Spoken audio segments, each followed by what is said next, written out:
Arizona kid here. We're out here, nice Superstition Mountain in the background. The Pioneer 700-4. I've had it for a year. Actually, I believe it was like the ending of February, beginning of March is when I got it. I know I got the Foreman March 13th, which it's 2 years old. I'll probably do something like this for it too, but this one is a year old. A lot of you guys know who watch me. I got sick, so I wish I would have got more mileage on it in a year. I was hoping to get, like I did the Foreman. The Foreman got, I think, like 1,200 miles the first year. This guy, I think, only got, sorry, the fan's running. I think it's only got like almost 500 on it. So what is that? 471. And I just did the, oh, I didn't show it. I just did the oil change. I drove it 4 miles since I did the oil change. So, not than 500 miles on it. So I rode it, but it went a year, and I'm this big on that. So I did the oil change on it, which is actually its second oil change. Yeah, because I did one at 75 miles and then this one. So on it, and then the only other thing I was worried about, it said to check the rear differential fluid. Didn't say to change it, just said to check it. I checked it. I'd added a little, even though I really didn't need it. That's why you can see those lines are off now, because I checked it. But it's good. So not too bad for the first year. Like I said, I wish I would have got 1,200 miles on it. How's it doing? Well, it's doing good. I mean, I have no complaints, you know. Well, maybe I have a few. We'll talk about that. I did have complaints of it. Like, we went down a pretty big mountain, which was actually out that way. And I've got like an old video of us doing it at night. But it would bottom out in the front going downhill. It would get real springy. So you got to remember, these Pioneers only got 3 gears. You don't have 5 gears, which it doesn't get a low gear. So when you're going down, you got to brake a lot. And if you try not to brake a lot, it can get springy on the front. Well, I went and bought these Fox shocks, and I'm sure I'll have videos out on that. You guys can go check them out. And that seems like it's going to take care of that springiness. You know, it was $1,600 for them, but I think in the long run, they're worth it on it. And that's one of the big things I did to fix an issue I had, you know. I always make jokes about storage with them. Don't have any storage issues, guys. I just like to say, if that's a downfall for people, it is. But, you know, this is storage.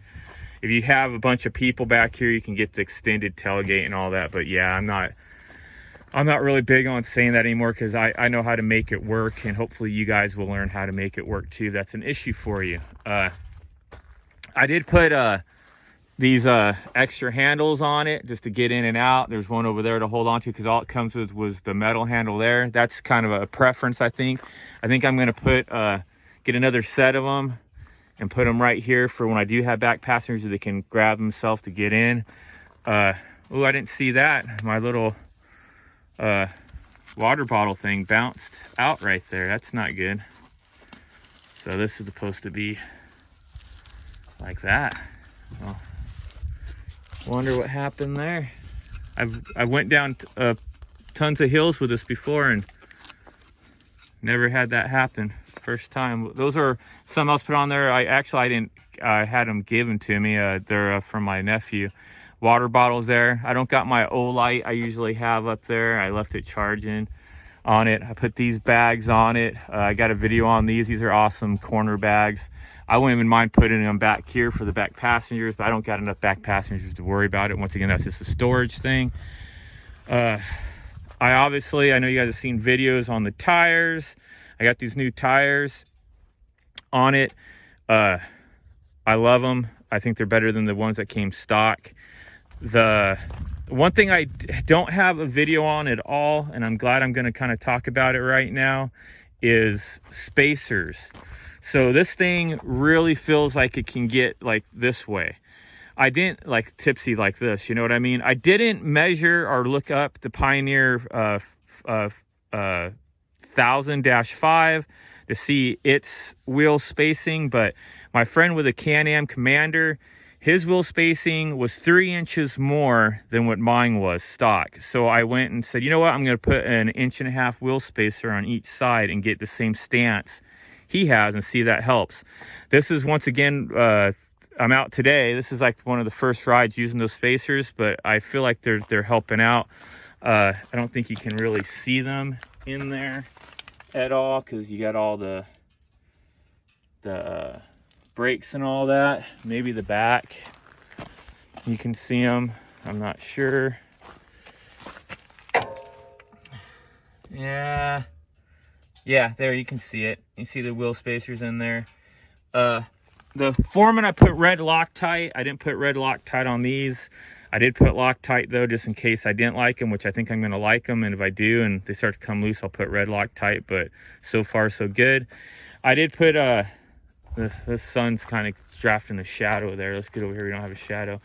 I did put the PBR guards on it, A-arm guards, for what you can find those for on Amazon. And I got a video on that. Go look at it. Way cheaper than getting Honda ones. You guys obviously all know I got a video putting the winch on it. I got 2 of them, a short one, a long one. I put a winch on it. I put these lights on it.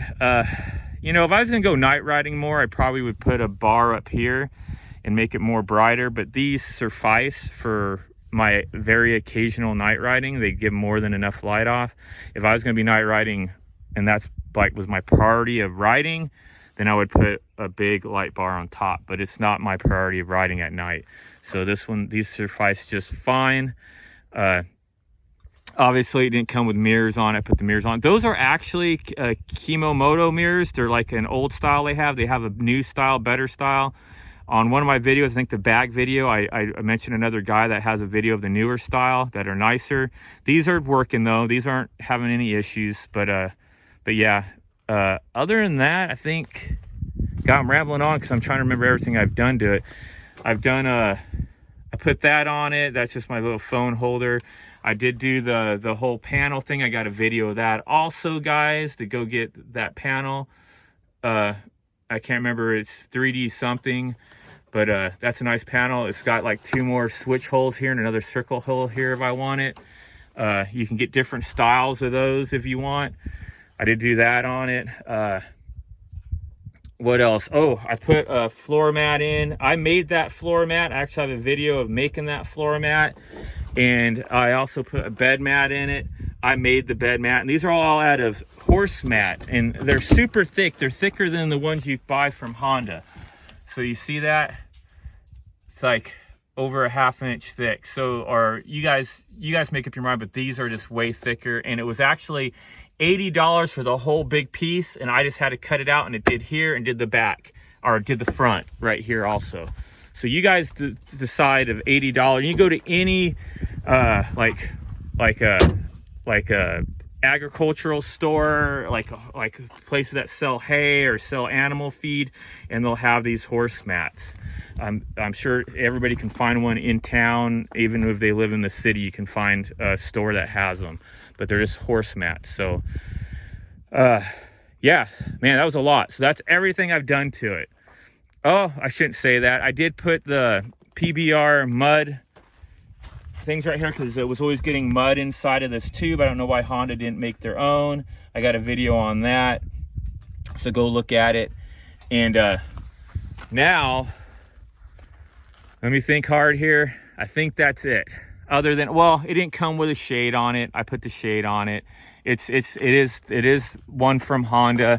It does have the quick release clamps here if you ever want to take it off, which I've thought of doing that, like maybe taking it off during the summer and putting you can buy a like netted one where you can get some sunlight if you want to get a tan, I guess, out riding.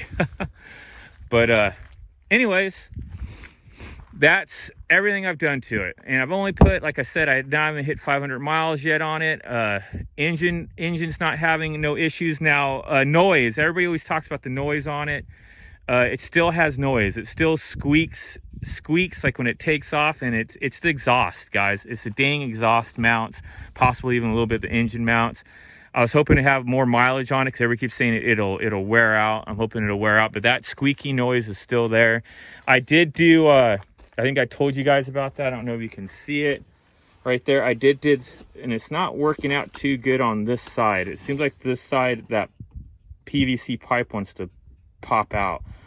But I did put that PVC pipe on the hitch thing. It helps not wear out with all the bumps, wear out your latch there. That's something I did do. I got a video on it. Like I said, the other side's working out. It's just that this latch sits farther towards my thumb, and the other one, it's like in the middle more, and it just seems like it wants that plastic to like push out, and I have to constantly keep looking at it. Maybe I just need to get a different piece of plastic in there, but the other side's holding on real good. So that PVC idea, I think, was the fix on it to keep the latch from wearing out. Because what'll happen is you're gonna have to put this latch over there and the other one over here, because it's gonna eventually wear out that, it's a U, it'll eventually wear out that front bar rubbing on this latch, especially if you're doing a lot of off-roading. I tried to put rubber on it. It just ate up the rubber. Like some guy said, put rubber hose on it, and it ate up that rubber hose the first trip out. So the PVC plastic holds up, it's stronger. Yeah, I can't think of nothing else, guys, really to say about it, because like I said, the engine noise, it chirps or whatever, that's just something you got to live with or go with. The big deal is the 3 gears. So riding around like this, no issues. Even these little hills, no issues. Going up and down at down gears. I wish I had a hill to show you guys, but when you try to go up a real steep hill, you're fine going up. Even though it's not a low gear, it can climb it. It has the power to climb it. I mean, I don't know how much weight you'd have to have in it to maybe have trouble, but I haven't had trouble going up. It's just when you're going down, you couldn't go slow enough. You felt like you're having to brake a lot, and then if you try to roll down, it would start bouncing when you're hitting like rocks. And don't get me wrong, the hill that I did, like I said, it was back over there. It was a very extreme hill with a lot of I'm talking bigger rocks, big old boulders than these, and it was just rocky and bouncing all over. So maybe that's not a good test of it, but it was bottoming out. But I feel like with these new Fox shocks, it won't do that any longer. And yeah, no lift on it. I was considering a lift. I didn't want it to get any taller and get more top heavy. That's why once again I put the 1.5-inch spacers on it. Oh, and the 1.5-inch spacers are from Super ATV. If I didn't say that, I actually spent I spent $200 on them, and I spent only $80 on my Foreman spacers. So big difference, but I couldn't find the right ones for the Pioneer that were generic like the Foremans were. So I went with Super ATV ones, which is funny to me because they're all made in China. So the Super ATV kind of advertises made in USA. Nuh-uh. Their spacers came with their box Super ATV, and they were made in China. So don't let them fool you on that one. And maybe some of I shouldn't say that, maybe some of theirs are made in USA, so I don't want to slam them too bad. So yeah, so that's everything. So that's everything I put on it.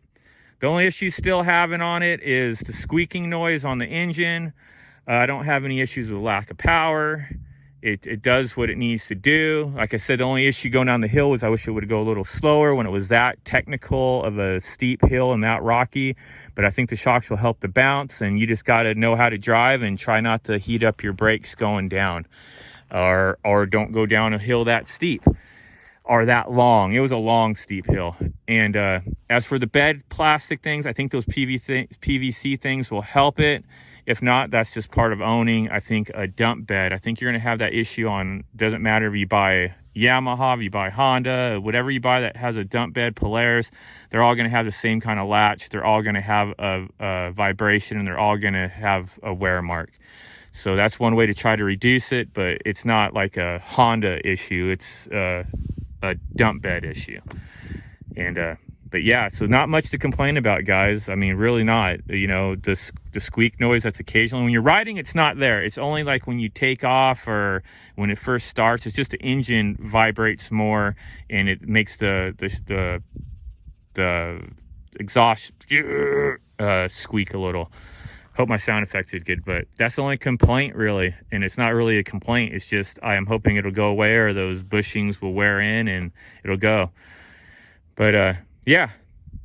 But everything I did to it, I think just helps it. If you didn't do none of that to it, I think you'd be fine also. But the biggest ones is those spacers and those shocks, I think are going to help just your ride out, especially if someone's complaining that it's too bumpy. So that's it, guys. There's my year review on the Honda Pioneer 700-4.